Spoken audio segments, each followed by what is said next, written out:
solemnly swear that I will support the Constitution of the United States do solemnly swear that I will support the Constitution of the United States and the Constitution of the State of Illinois, and the Constitution of the State of Illinois. and that I will faithfully discharge the duties And I will faithfully discharge the duties of the office of Superintendent of the office of Superintendent of Police according to the best of my ability. according to the best of my ability.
Good afternoon, everybody. Good afternoon. First thing I want to say is how humbling this is. To sit in that box and hear all of the great things and the great comments about myself is amazing. When I go to work or just throughout my day-to-day, I just try to do what's right. And I find that that's the most important thing. Just try to do what's right. And in this role, I'll continue to do that. But before I get into anything else, let me thank the mayor for your choice. I really appreciate it. We had some great conversations, some tough questions, but I thank you. I know this was a tough decision for you, but I thank you. There was some tough competition, so I really appreciate you choosing me for this position. I'd like to say to Interim Superintendent Fred Waller, still going to be my superintendent, always. What I will tell you,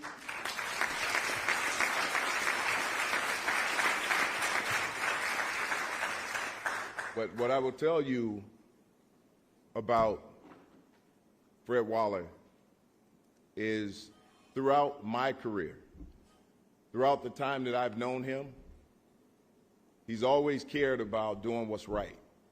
He's always cared about doing right by people, and that's not just the police officers, but also the community members. He's the only person that I know that every community member that I came in contact with knew who he was. Everybody.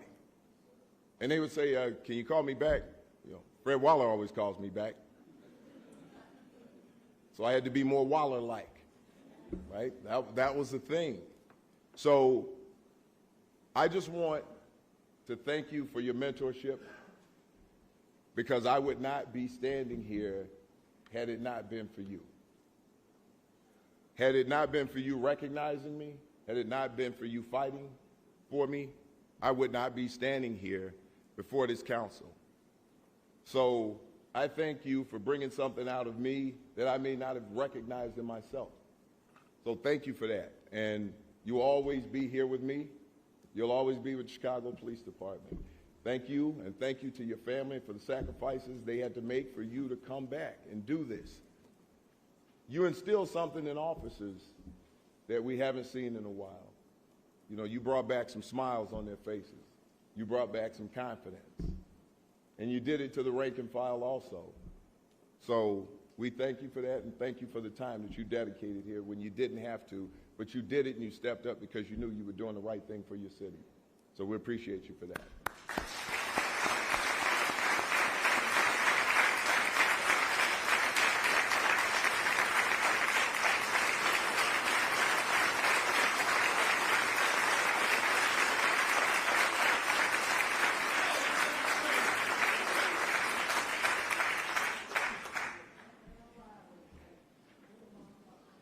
Thank you to the command staff over in the box there, our exempt rank members, our non-sworn.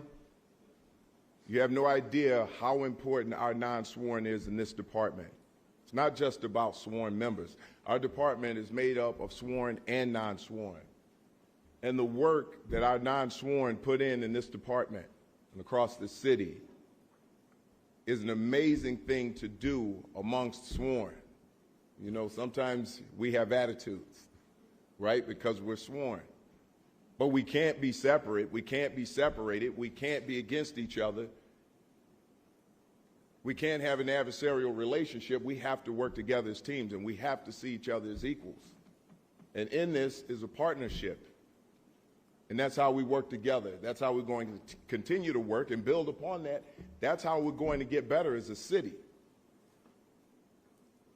My support staff back there, can you stand up for me, please?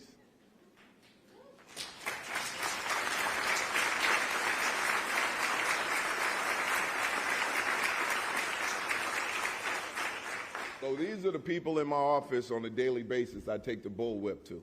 So they work hard for me. I tell you, I couldn't be here without them. They do such an excellent job in supporting me. Where's Sue? Sue back there? Sue is retired, but she's still here. She's not going anywhere. Love Sue. Love you. Thank you.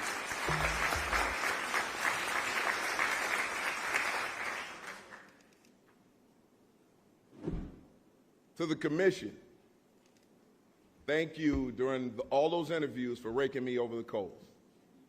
I'll tell you this right now, they did not take it easy. They worked hard to make this happen. And one thing I want to say about the commission and the example that they set, I guarantee you that the people of that commission didn't agree upon everything. But it shows you that when people sit in a room, even with their differences, and they communicate, they can come to a consensus. Things can get done. So they should serve as an example of what we can do across this entire city. We're not going to agree on everything. We shouldn't. We all come from different places. We have different issues, different problems. That doesn't mean that my problems are more important than someone else's. We've got to listen to each other, and we've got to lift each other up. If we don't do that, this is not going to work. We cannot be siloed. You can't take your ball and go home because you didn't get your way. We have to stand with each other and bring some of these issues to a conclusion, especially violent crime. The most important thing that I think that we've been missing are our victims, our survivors of crime. We get a lot of marches, protests, but when a one-year-old is murdered, where's that same passion? It happens all the time and all too often, and officers are responding to these calls. Officers who have children, who see this, and they suffer from it. And the vicarious trauma affects these officers, but they find a way to go back out there and do it again. Question now is, do we all show up for our children? Do we all stand up when our children are hurt, injured, and even murdered? Where's the outrage when that happens? Because I'll tell you right now, I don't care who it is. When a child is hurt and murdered, I'll stand with anybody who's outraged about that. I'll march with anybody, walk with anybody who's outraged about that. Robberies, carjackings. An 86-year-old man lived a stellar life, born in the 30s, to have his life taken for his vehicle. There's no justice in that. We have to find a way to stop this. The only way we're going to get that done is to work together, work as a team. We can have our differences. We can agree to disagree, but what we have to agree upon is that we need each other. We need everybody. History shows that when you just put the police out there to handle these problems, it doesn't resolve the problem. We need everybody involved. So I want to thank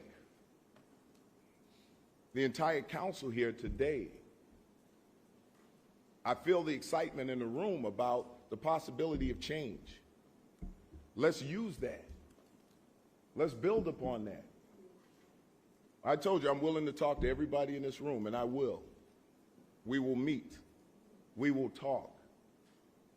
But in order for this to work, as police officers and as a police department, we have to be a part of the community. You have to be a part of us. We have to support each other. When it comes to accountability for my officers, anybody will tell you this: I hold officers accountable. I will call officers out. If we have bad officers, I will call them out. But when our officers are held accountable, they have to be held accountable fairly. There has to be fairness when we're judging our officers. Because if you're not standing as 5, 6 officers in the middle of a crowd, a hostile crowd, who want to hurt you, and you're outnumbered 100 to 5, you don't really know what that feels like. And unless you've been there, you don't really know how you're going to respond. So all I would ask is that you listen. Listen to the facts. Find out what our officers are going through. Have a conversation. If they're wrong, I'm going to call them wrong. But we need fairness. We need them judged fairly, the way anybody in this room will want themselves or anyone they know judged fairly. We're all human beings. I see outreach out here. I see you, Tyrone. We need you. We need you to step in. We need you to step in and talk to some of these young people, because we've got to prevent crime. It's always good to say we caught the bad guy. It's always good to say that we caught the guy that committed the robbery or the murder. It's always better if we can prevent it. We're going to need everyone for that. I got to thank my family. My mother called me this morning. I had to get her off the phone so I wasn't late. And the only thing I can remember her saying is, "Oh my God." I think she said that about 500 times. I don't know if there were any words in between there, but that's what she kept saying. So, Ann Snelling, thank you. I appreciate the call this morning. Even when I told her I was going to be late, she kept saying, "Oh my God." Right. My family, right? Can't be here without them. The same level of accountability I place on the officers, I did that with my family, which I think everybody needs to do. We've got to start looking at our families and talking to our families, supporting each other, supporting our children. Somebody mentioned something about mental health facilities and schools. We need that. We absolutely need that. We saw in Inglewood when a bunch of mental health facilities were shut down, what happened. We have to be able to address those issues. So I won't prolong this anymore because I can talk about this all day. But everybody in this room right now, the feeling that I have right now, I can't even describe it. It's like euphoria. I feel like we're on to something great, but we are going to have to continue this feeling. We can't leave this room and leave the feeling here and go back home. We've got to be able to talk to our constituents and explain things to them. Not just give in to demands, but educate each other. There's something deeper than the issues. Let's talk to each other. Let's find out what those issues are. We will find that our officers and your constituents are not that far apart in beliefs. Everybody wants to go home safe. Everybody wants good education for their children. They want their children to be safe, their grandparents to be safe, free of the possibility of being robbed or even killed. I hear what people say about Chicago. I was in a helicopter ride a couple of months ago, just looking at the city from the sky. This is the most beautiful place I've ever been. And I've been quite a few places. So at this point, all I will say is this. Let's continue to keep our city great.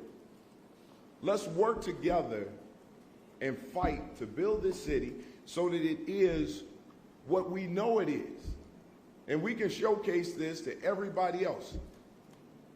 We don't have to listen to their criticisms. We can hear them, but we know what Chicago is. So let the naysayers say nay. But we win when we stick together in this city and work together as a team. So thank you. I want to thank everybody here for being here. Thank you for all of the kind words.